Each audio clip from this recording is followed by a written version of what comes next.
Hey everyone, welcome back to the deep dive. You know how we do things around here? We take these kind of, complicated health topics and try to break them down, make them make sense. And today we're tackling something that's, pretty important for everyone to understand: STI-related vaginal discharge. We're focusing on the guidelines from Ghana, their standard treatment guidelines, to give us a framework. Exactly, yeah. Vaginal discharge is something a lot of people experience. It's normal, but figuring out when it might be a sign of an STI, something that needs attention, that's key. It's all about knowing your body and feeling empowered to take charge of your health. Definitely. And that's exactly why we're doing this deep dive. We're not here to scare anyone, but to arm you with the facts. We're going straight to the source, these medical guidelines, to understand how to tell normal discharge from something that might be related to STI. We'll also cover what can cause these infections, the other symptoms you might see, and the basic ways to treat them according to the guidelines, of course. We're aiming for clear, actionable information without all the jargon. So let's jump right in. First things first, right? How do we tell the difference between what's considered normal discharge and what might be something to worry about?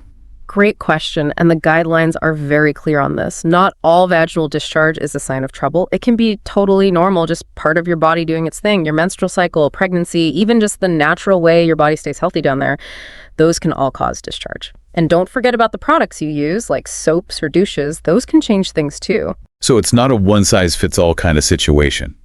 But the guidelines really emphasize looking at the bigger picture, don't they? Risk assessment, that's a big part of it, right? Absolutely. It's not just about the discharge itself. You have to consider other factors to really get a sense of what's going on. And specifically, the guidelines provide a risk assessment for cervicitis. Now, for our listeners who might not be familiar, cervicitis, that's inflammation of the cervix, and it can often come with discharge. Exactly. And this risk assessment, it lays out 5 key things to look at to see if, maybe more investigation is needed or if treatment should be a little broader. Okay, let's hear it.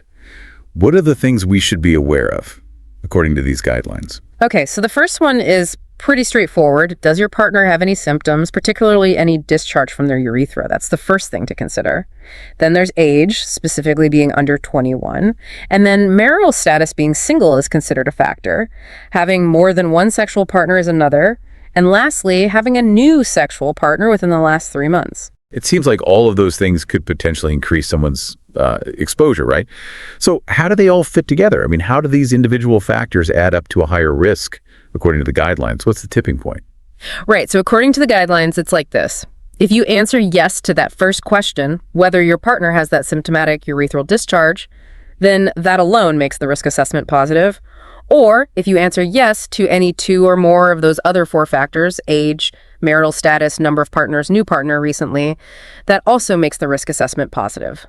And you can see how those things might often go hand in hand with, more chances of encountering an STI or with behaviors that might increase risk in the population. Basically, the guidelines are using these simple pieces of information to quickly get a sense of someone's risk level. I see. It's about figuring out those situations where an STI might be more likely, right?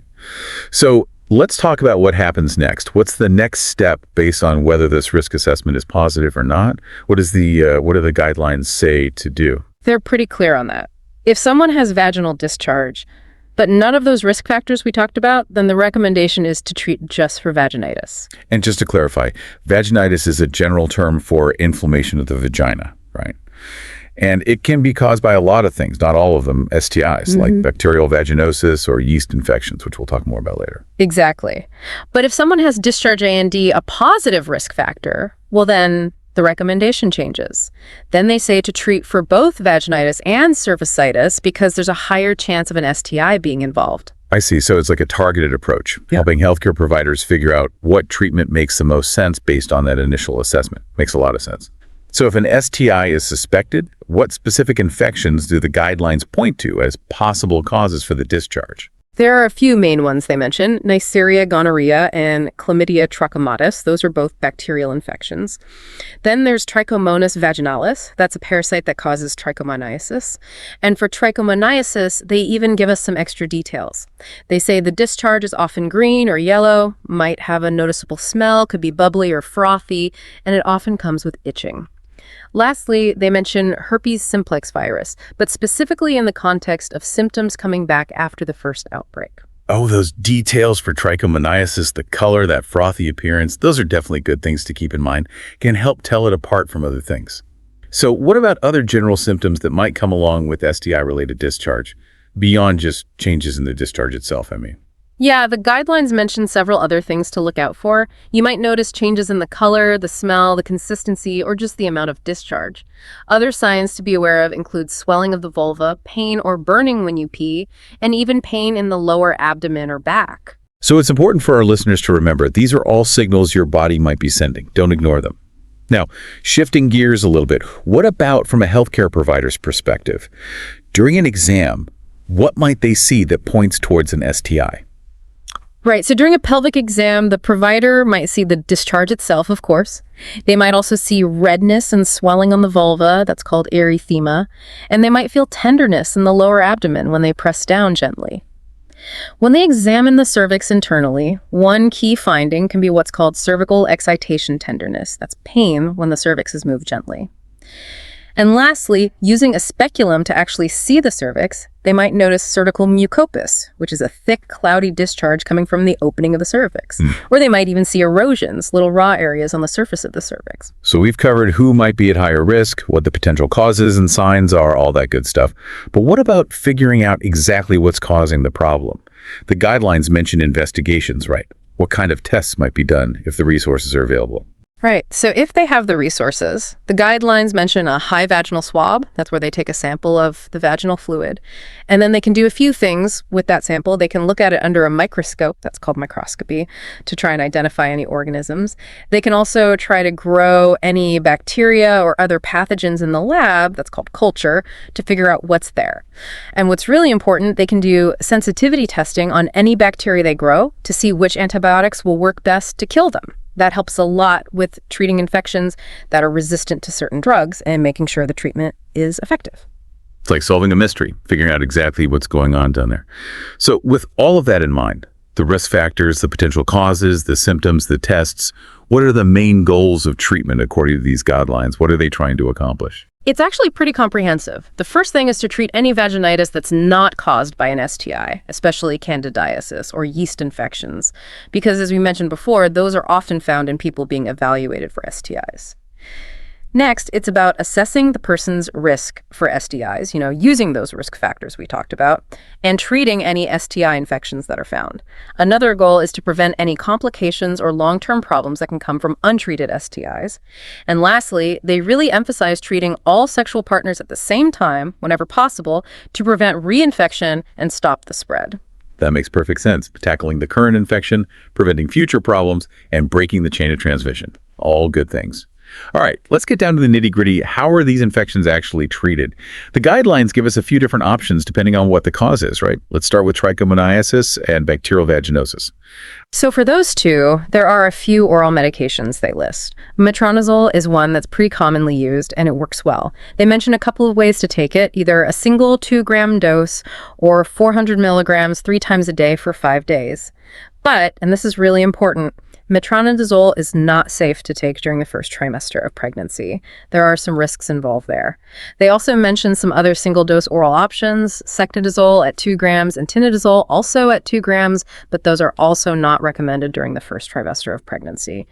For pregnant women with either of these infections, the preferred treatment is clindamycin cream, that's a topical treatment, at a 2% concentration. So many things to consider, especially for pregnant women. Okay, what about candidiasis, those yeast infections we talked about? What's the treatment for those? For those, they recommend a few options that involve vaginal tablets. Miconazole vaginal tablets at a dose of 200 milligrams can be inserted nightly for 3 days, or clotrimazole vaginal tablets, also at 200 milligrams nightly for 3 days.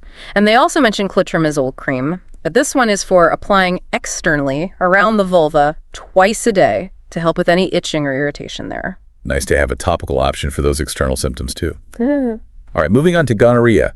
How is that usually treated according to the guidelines? They list ceftriaxone as a single 250 milligram dose given by injection into the muscle. And for oral options, there's cefixima as a single 400 milligram dose and ciprofloxacin as a single 500 milligram dose. But, and this is another important point, ciprofloxacin should not be used in pregnant women or those who are breastfeeding. There's a risk to the baby there. Yet another contraindication to be aware of. Okay, last but not least, chlamydia treatment. What do they recommend for that? For chlamydia, they have a few different oral medications listed. There's doxycycline and a dose of 100 milligrams twice a day for 7 days. But like ciprofloxacin, doxycycline should also be avoided during pregnancy and breastfeeding. They also list tetracycline at a dose of 500 milligrams 4 times a day for 7 days, and it also has that same contraindication for pregnancy and lactation. Another option is erythromycin, 500 milligrams 4 times a day for 7 days. And lastly, there's azithromycin, a single 2-gram dose taken orally. Wow, that's a lot of different medications. Clearly, the specific treatment really depends on which infection is suspected and whether the person is pregnant or breastfeeding, right? Now, the guidelines also talk about when it's time to call in the reinforcements, so to speak. When is it important to get further medical attention or a referral? Yeah, that's super important. They say that any cases of recurrent vaginal discharge, meaning it keeps coming back, or any situations where the initial treatment didn't work, those should all be referred to a health facility. That's where they can do a more thorough exam, including a speculum exam to get a good look at the cervix. And importantly, those facilities usually have the ability to do more specialized testing, like microbiological culture and antimicrobial sensitivity testing on the discharge. That helps them pinpoint exactly what's causing the problem and figure out which treatment will work best, especially if the first one failed. That makes sense. If it's not a simple case or the first treatment doesn't work, you need to go to the experts. So as we wrap up this deep dive, what would you say is the biggest takeaway for our listeners? What's the most important thing to remember from all of this? Well, the main message is this. Vaginal discharge is common, but it's really important to pay attention to any changes and to be aware of those risk factors we discussed. These guidelines provide a really helpful structure for healthcare providers to assess the likelihood of an STI and figure out the best treatment. And for you, the listener, understanding these things and knowing when to seek medical help is a crucial part of taking care of your health. Absolutely. This deep dive into the Ghana Standard Treatment Guidelines has been really insightful, I think. It gives us a glimpse into a systematic approach to managing this common health concern. And it really makes you think about the bigger picture, how important it is for people to be aware of their bodies and practice safe sex. And it makes you wonder, what kind of impact does it have on a community when they have access to clear, easy to understand guidelines like these? When healthcare decisions are based on this kind of solid information, it's definitely something to ponder. Food for thought, for sure. And that's what the deep dive is all about. Thanks for listening, everyone. We'll see you next time. Thanks for having me.